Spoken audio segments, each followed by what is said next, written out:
hari Minggu. Selamat hari Minggu. Apa kabarnya nih kalian hari ini? Semoga dalam keadaan kalian sehat ya. Nah, hari ini kita memulai sekolah minggu kita bersama Kak Nova dan Kak Sheryl. Ya, Kak Sheryl, sebelum kita memulai sekolah minggu, ada serunya kayak kalau kita nyanyi dulu nih Kak. Lagu apa ya? Sebelum kita memulai sekolah minggu kita pada hari ini, kita mau bersama memuji Tuhan. Kita mau menyanyikan lagu Allahku Besar.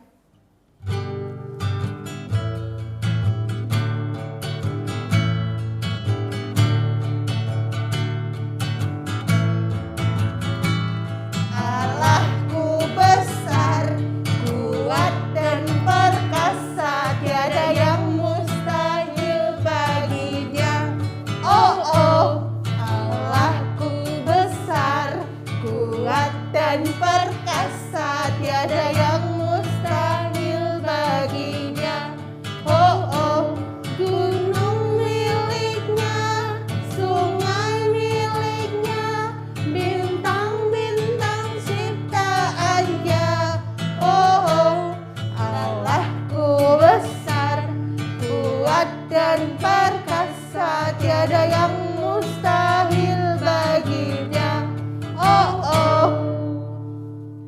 Ya, kita udah memuji Tuhan nih Kak Sheryl. Iya.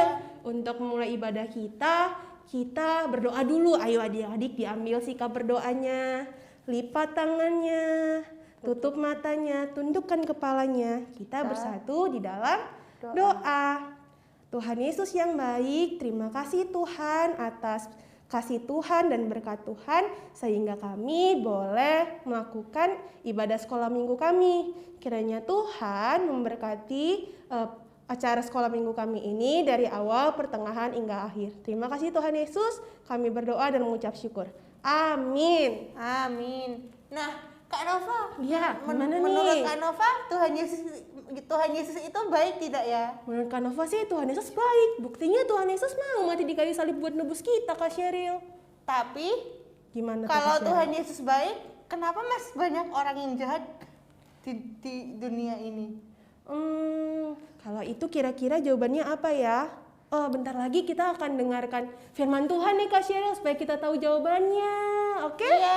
Iya. Tapi sebelum itu kita nyanyi dulu nih. Lagu apa ya Kak Sheryl lagunya? Kita mau mempersiapkan hati kita untuk mendengarkan firman Tuhan. Kita mau nyanyi lagu baca kitab suci.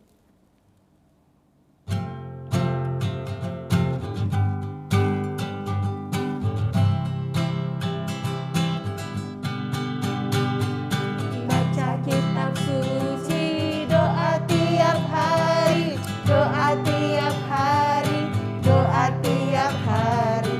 Baca kitab suci, doa tiap hari kalau mau tumbuh. Kalau mau tumbuh, kalau mau tumbuh, glory haleluya. Baca kitab suci, doa tiap hari kalau mau tumbuh. Baca kitab suci, doa tiap hari, doa tiap hari, doa tiap hari. Baca kitab suci, doa tiap hari kalau mau tumbuh.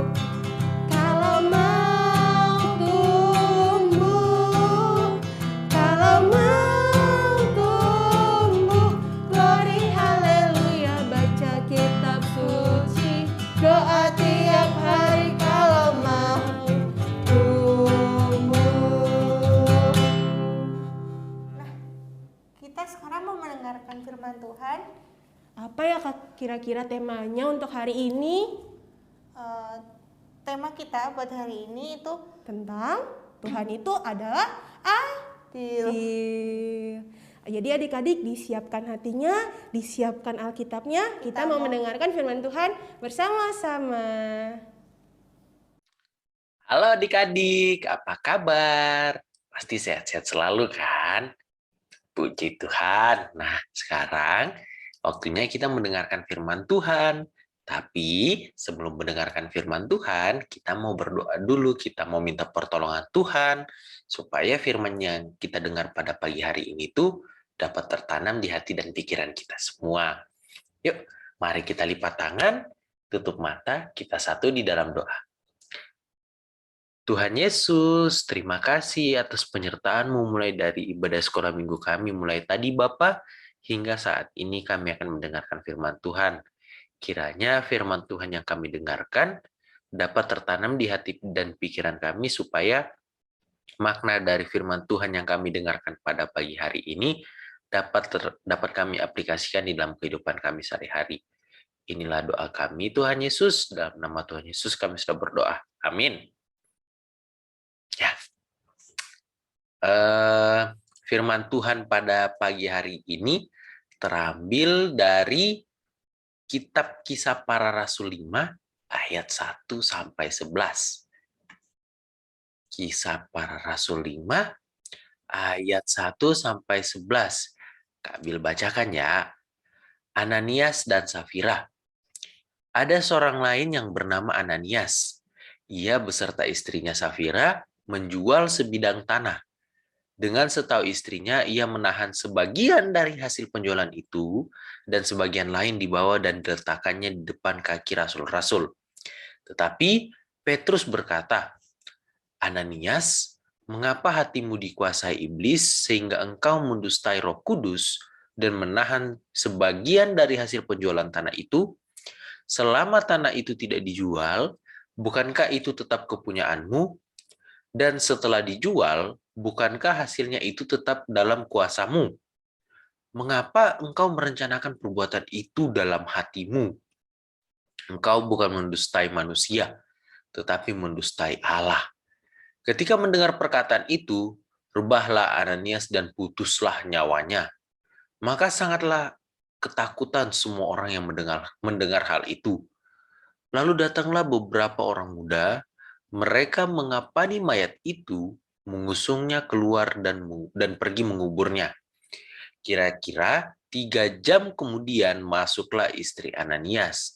Tetapi ia tidak tahu apa yang telah terjadi. Kata Petrus kepadanya, katakanlah kepadaku, dengan harga sekiankah tanah itu kamu jual? Jawab perempuan itu, betul, sekian. Kata Petrus, mengapa kamu berdua bersepakat untuk mencobai Roh Tuhan? Lihatlah, orang-orang yang baru mengubur suamimu berdiri di depan pintu, dan mereka akan mengusung engkau juga keluar. Lalu rebahlah perempuan itu, seketika itu juga di depan kaki Petrus, dan putuslah nyawanya. Ketika orang-orang muda itu masuk, mereka mendapati dia sudah mati. Lalu mereka mengusungnya keluar, dan menguburnya di samping suaminya. Maka sangat ketakutanlah seluruh jemaat dan semua orang yang mendengar hal itu. Demikian firman Tuhan. Amin. Adik-adik, apapun yang kita lakukan di dunia ini, Tuhan itu selalu melihat. Sehingga kita tidak boleh berbuat jahat atau berbuat sesuatu yang menyedihkan hati Tuhan. Salah satu kejahatan yang sering kali kita lakukan, baik itu kita sadar maupun tidak, adalah berbohong atau berlaku tidak jujur. Nah, orang yang suka berbohong pasti akan menerima akibatnya. Sama seperti cerita yang baru saja kita dengar dan kita baca, yaitu sepasang suami istri Bapak Ananias dan Safira. Nah, jadi kira-kira ceritanya begini. Ada seorang bapak yang bernama Ananias, yang arti nama Ananias itu adalah Allah telah memberikan, dan istrinya Safira. Nah, Safira itu arti namanya cantik atau jelita. Nah, namanya bagus banget kan adik-adik. Nah, jadi si Bapak Ananias dan Safira ini adalah jemaat mula-mula atau jemaat Kristen pertama pada masa rasul-rasul. Jadi mereka itu orang-orang Kristen yang awal-awal lah, yang masih pertama-pertama. Nah, adik-adik, ada yang tahu nggak cara hidup jemaat mula-mula atau jemaat yang pertama-pertama? Nah, jadi cara hidup mereka itu sangat luar biasa.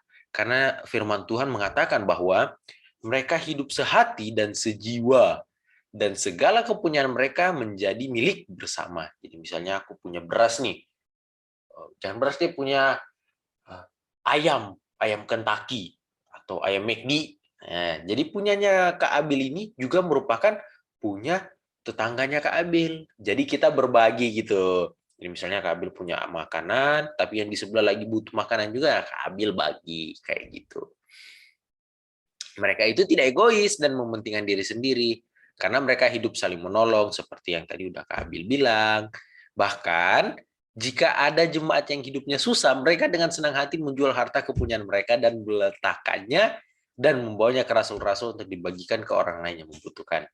Jadi kalau misalnya tetangganya Kak Abil lagi susah, misalnya bisnisnya bangkrut, atau misalnya mereka lagi butuh makan tapi nggak punya duit buat beli makan, nah Kak Abil nih yang bakal jual apa yang Kak Abil punya, misalnya ini HP, misalnya Kak Abil jual HP-nya Kak Abil buat bantu tetangganya Kak Abil yang lagi susah, atau misalnya ini nih Tupperware kesayangan mama kita semua, misalnya Kak Abil jual, terus nanti hasil penjualannya Kak Abil kasih ke rasul-rasul untuk nanti si rasul-rasulnya memberikan untuk orang-orang yang membutuhkan.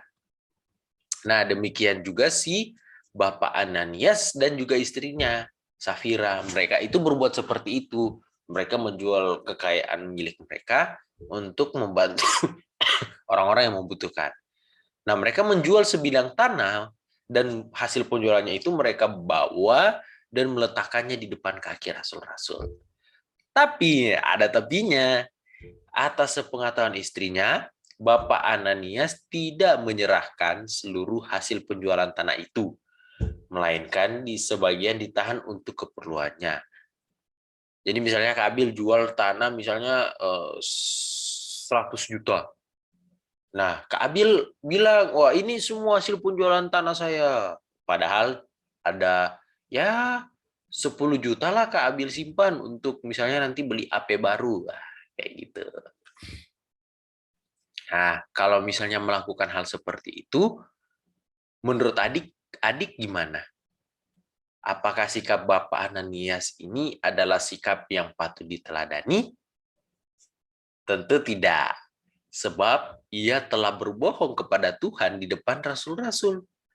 Karena Roh Kudus menyertai Petrus, ia tahu apa yang dilakukan Bapak Ananias ini. Karena itu, Petrus selalu menegur Bapak Ananias. Ananias, mengapa hatimu dikuasai iblis, sehingga engkau mendustai Roh Kudus dan menahan sebagian dari hasil penjualan tanahmu?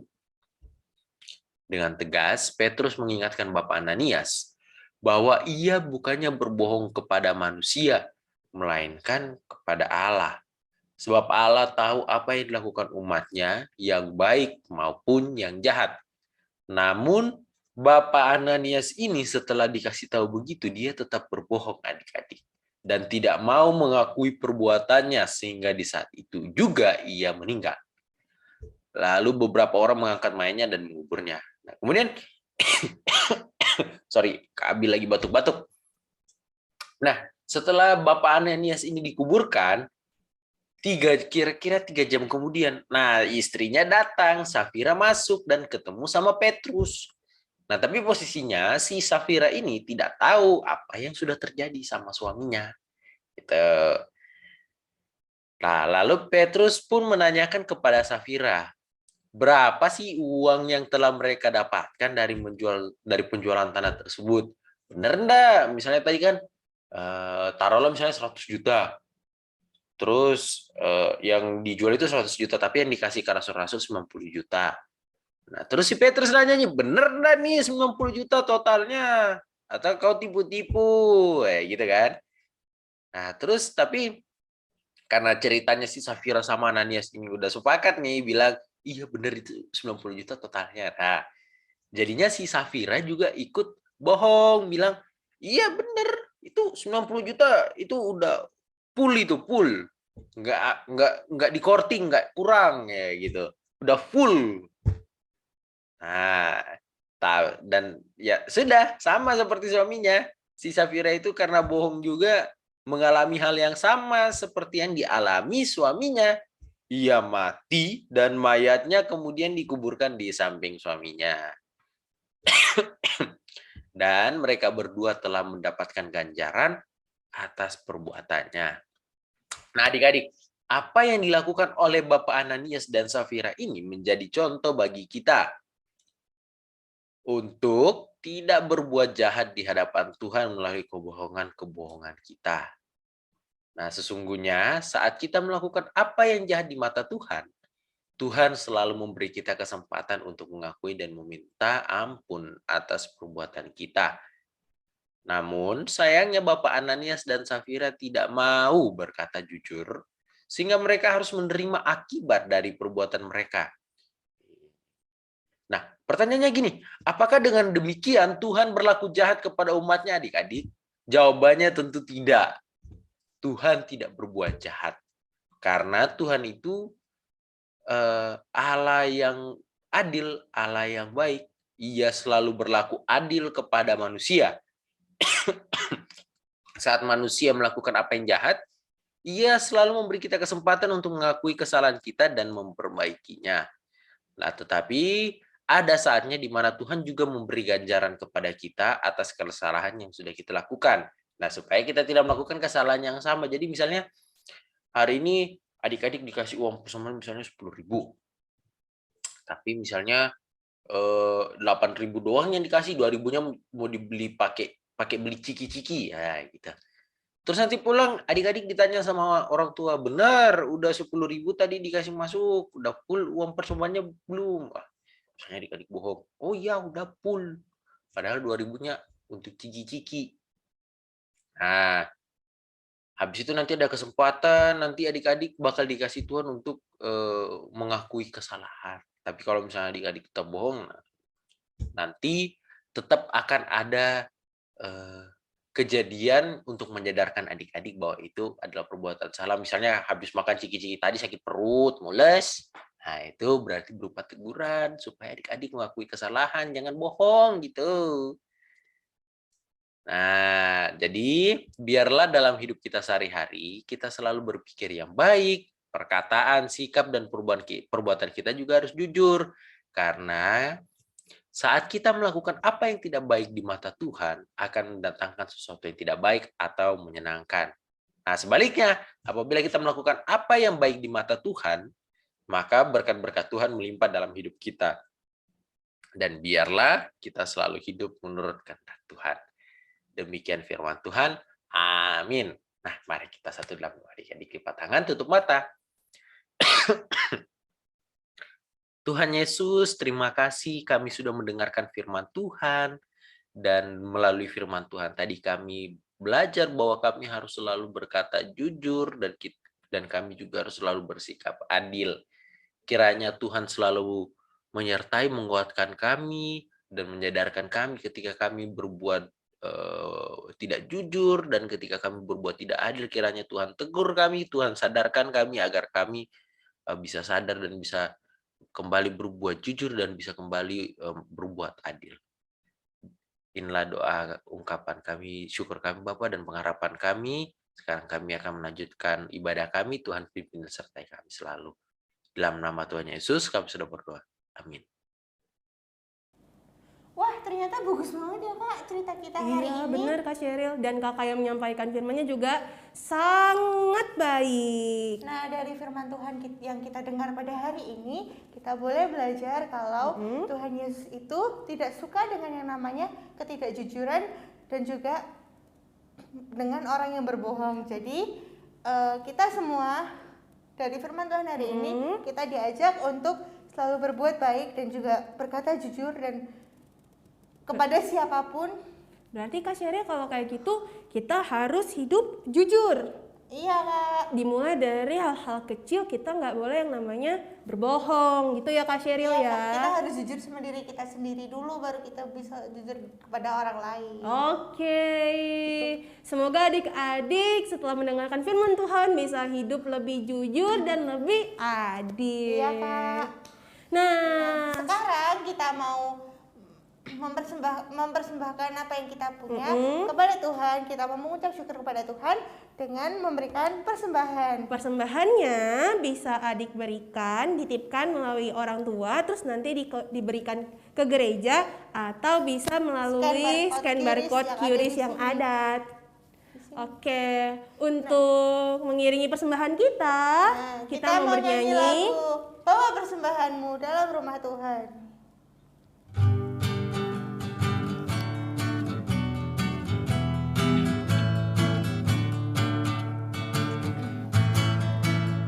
Bawa persembahanmu dalam rumah Tuhan dengan rela hatimu, janganlah jemu. Bawa persembahanmu, bawa dengan suka, bawa persembahanmu, tanda sukacitamu, bawa persembahanmu, ucaplah syukur. Bawa persembahanmu dalam rumah Tuhan dengan rela hatimu, janganlah jemu.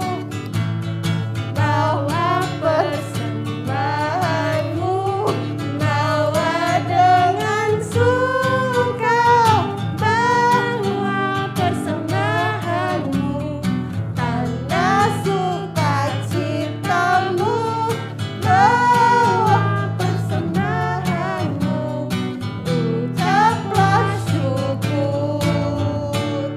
Nah, persembahan kita sudah berikan untuk Tuhan. Nah, sekarang sebelum kita menutup sekolah minggu kita pada hari ini, Kayaknya ada yang kurang, Kakak Apa punya tuh? pengumuman nih. Apa tuh Kak pengumumannya? Nah, pengumumannya yang pertama, sekolah minggu akan tetap diadakan melalui YouTube channel setiap hari Minggu jam 10 pagi di YouTube channel GKI Gejayan Official. Dan juga kita masih akan tetap bertemu di Zoom nih Kak Sheryl. Iya, kita masih tetap ada Zoom Di The Grace Kids pada pukul 9 pagi dan di GKI Gejayan pada pukul 10 pagi. Nah, jadi kita tetap masih ketemu ya Kak, meskipun dalam Iya. keadaan Tapi Kak Sheryl, ada berita bahagia nih kayaknya. Apa tuh ya Kak? Eh, Nah, sebentar lagi kita mau merayakan kenaikan Tuhan Yesus ke surga pada tanggal 26 Mei 2022. Tanggal berapa Kak? Tanggal 26. Oke. Jadi, adik-adik dipersiapkan ya,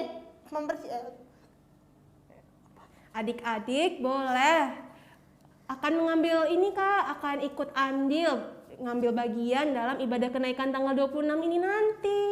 Nah, iya, jadi adik-adik persiapkan dirinya ya buat melayani Tuhan. Untuk informasi lanjutannya nanti bakal di-share sama kakak-kakak guru sekolah minggunya ya di grup WhatsApp-nya, jadi stay tune.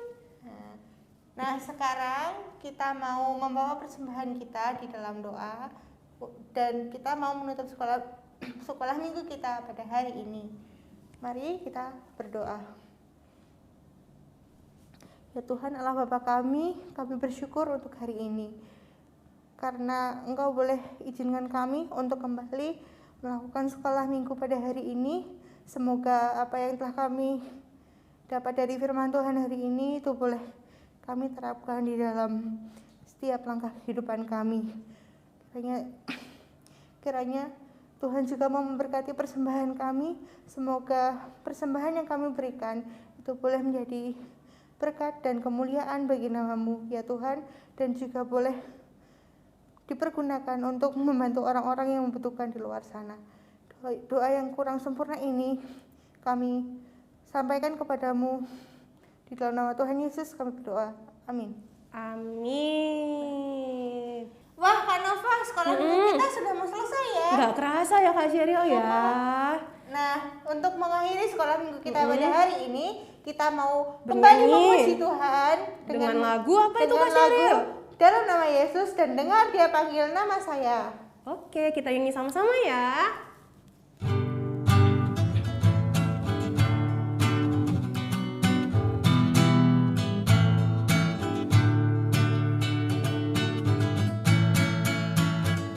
Dalam nama Yesus, dalam nama Yesus, ada kemenangan. Dalam nama Yesus, dalam nama Yesus, iblis dikalahkan. Dalam nama Tuhan Yesus, siapa dapat melawan?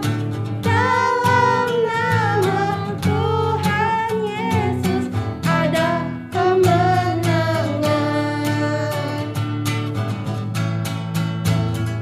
Dengar Dia panggil nama saya. Apa? Dengar Dia panggil namamu. Dengar Dia panggil nama saya. Juga Dia panggil namamu. Kalau dipanggil jawab apa, Kak? Ku jawab ya